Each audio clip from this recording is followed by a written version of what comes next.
Hello!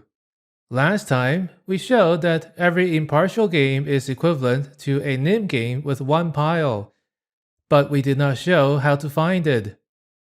Recall that we had a theorem that links the nimber of a game with the nimbers of its options using the max function. So, to find the nimber of a game, we need to first find the nimbers of its options. So finding nimbers is a recursive process. We start with games with no options. These are losing games, so they have nimber 0. We then move backwards and use the max function to determine other nimbers. Our first example is the rook game. Recall that in the rook game, we have a chessboard and a rook in a certain position. A move consists of moving the rook any number of spaces to the left or up, and the first player who cannot move loses. There is only one position with no option, that is the one at 1-1. So that is equivalent to *0.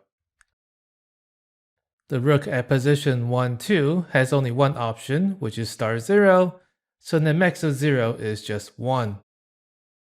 We can do the same thing with 2-1.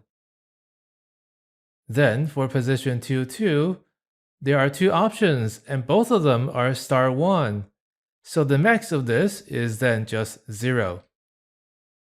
We can continue with this process.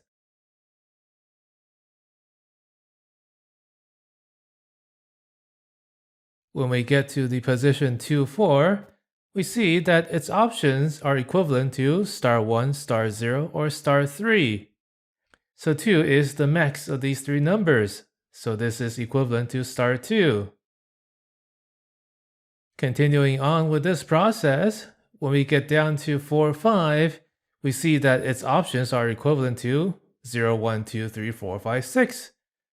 So this position is equivalent to *7. And now we have found the nimbers of every position on this board. Now looking at the rook at position 4-5, what is a winning move from this position?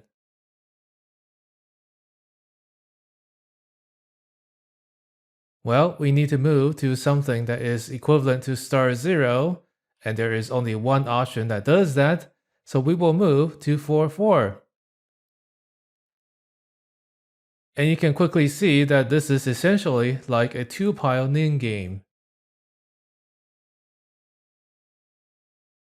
In our next example, we go back to the subtraction game. This is where we have a pile of n chips, and a valid move is taking away 1, 2, or 3 chips. Now we will let Sn be the nimber of a subtraction game with n chips. Then we can easily see that Sn is the max of Sn-1, Sn-2, and Sn-3, if they exist. We can now build a table to figure out the nimbers for different values of n. When n is 0, its nimber is 0. When n is 1, there's only one option, which is the 0, so its nimber is 1. We can continue on with this process looking at 3 previous nimbers to determine our current nimber. And we can see a pattern developing. It goes from 0, 1, 2 to 3, and then repeat this pattern. So we can conclude that it is a losing game if and only if n is congruent to 0 mod 4. So when n is not congruent to 0 mod 4, what is a winning move?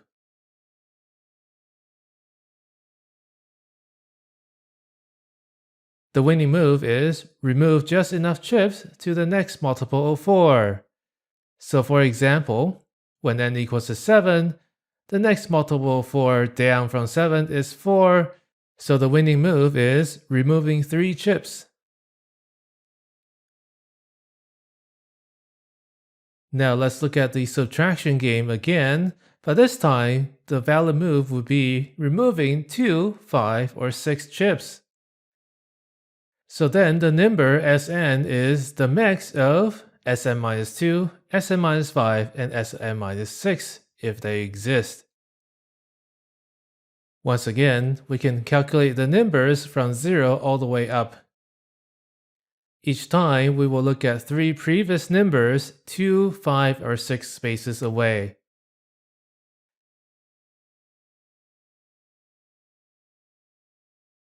Now these nimbers don't look like they have any patterns to them. But with some careful induction and counting, we can see that it will repeat every 11 terms. We will not prove it here. So, it is a losing game if and only if n is congruent to 0, 1, 4, 8 modulo 11. Now, what is a winning move from n equals to 9?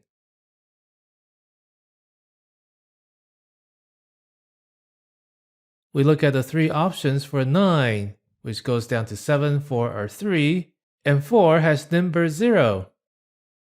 So the winning move we are looking for here is moving from 9 to 4, which is removing 5 chips. Now we can combine different games as well. We let G be the rook game at position 4, 2. And let H be the second subtraction game with n equals to 7. We check the tables and see that G is equivalent to star 2 and H is equivalent to star 3. So G plus H is equivalent to star 2 plus star 3, which is star 1. And that is a winning game. So, what are the winning moves here?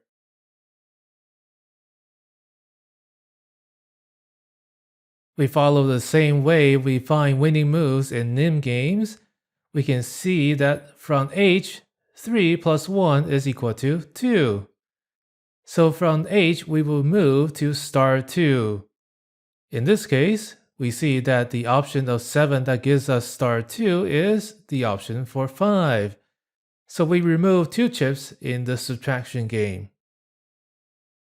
Now there is a somewhat surprising second winning move here. From G, we can say that 2 plus 1 is equal to 3. So we could move to star 3. Normally, we don't expect to have an option whose nimber is specifically a number that is higher than our current nimber. But in this case, we do have those options. We can move to either 4, 1 or 3, 2, both of which are equivalent to star 3. And this is one reason why we had to introduce poker nim, because we might increase the nimber. As a final note, in general, it is not always possible to find a pattern for the nimbers of impartial games. And because of the recursive nature of the calculations, the search space becomes too large for many games. But for the games where we can determine the nimbers, we can also find winning moves that way. And that concludes the first part of the course on impartial combinatorial games. In the next lecture, we will start the second part of the course on strategic games.